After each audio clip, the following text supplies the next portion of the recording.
யாராச்சும் தப்பி தவறி திமுக காரங்க திருவண்ணாமலைக்கு அரசு நலத்திட்டங்கள் கொடுத்துதான் தப்பித்தவறி நடக்கிறாங்க.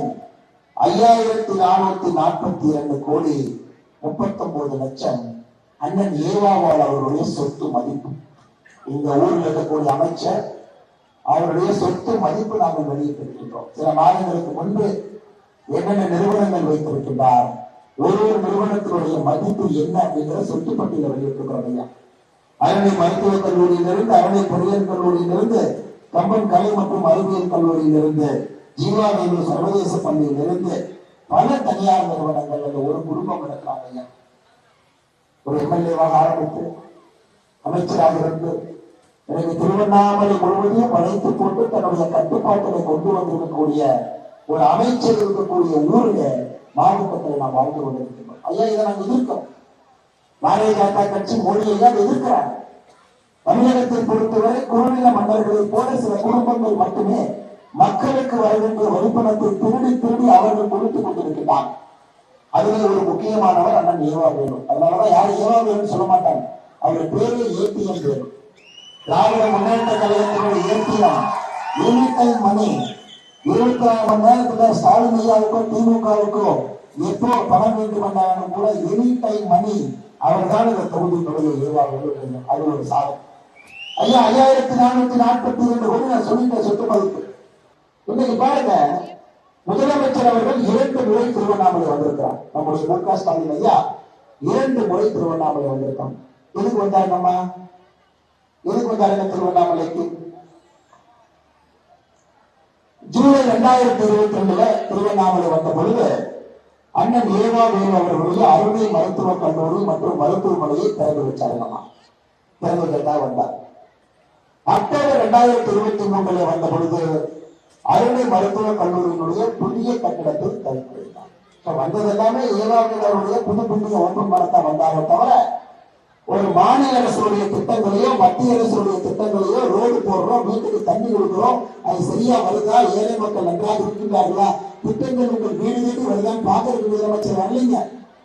ஏவாவேலு அவருடைய புதிய மருத்துவக் கல்லூரி, இன்னொரு மருத்துவக் கல்லூரி, அதை திறப்பதற்காக மட்டும்தான் முதலமைச்சர் மு க ஸ்டாலின் அவர்கள் திருவண்ணாமலைக்கு வந்தார். அதை தவிர மக்கள் பணிகளுக்காக எங்கேயும் வரல.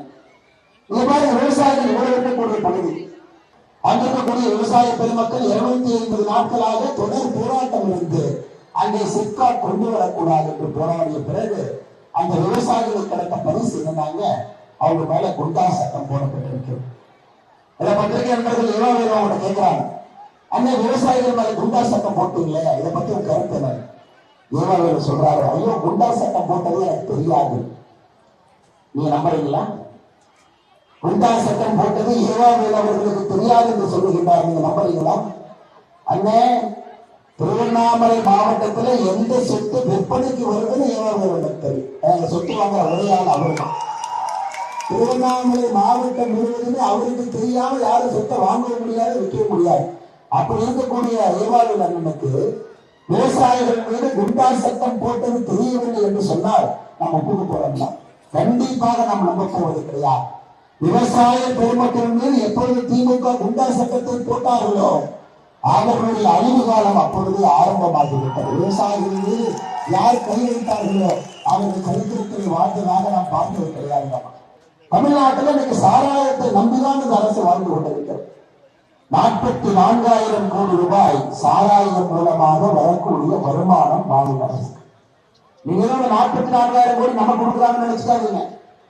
டாஸ்மார்க்குடைய மொத்த கொள்முதல், ஒரு டாஸ்மார்க் கடையில பியர், பிராந்தி, விஸ்கி என்ன இருக்குதோ, என்ன கர்மாந்திரமெல்லாம் இருக்குதோங்க, அதையெல்லாம் கொள்முதல் பண்ணுவது 44% திமுக காரங்களுடைய சாராய ஆலை, டி.ஆர். பாலனுடைய சாராய ஆலை, அண்ணன் ஜெகத்ரட்சகன் அவருடைய சாராய ஆலை, அவர்கள் சாராய ஆலையில உற்பத்தியாகக்கூடிய சாராயம் 44% டாஸ்மார்க்குடைய கொள்முதல். அப்படி இருக்கும்போது எப்படி நம்ம மூடுவாங்க? எப்படி மூடுவாங்க? யாரும் போய் குடிக்காதீங்க நம்ம சொல்றது இல்லைங்கம்மா. ஜனநாயக நாடு, குடிக்காதீங்க யாரையும் கை கால கட்டி போட முடியாதுங்கம்மா. ஜனநாயக நாடு, சுதந்திரமான நாடு. நாங்கள் என்ன சொல்லுகின்றோம் என்றால், நீங்கள் குடிக்க வேண்டும் என்றால் தயவு செய்து கல்லு கடைகளை திறந்து வைக்கின்றோம், டாஸ்மாக் கடையில போய் குடிக்காதீங்க என்பதுதான் எங்களுடைய கொள்கை.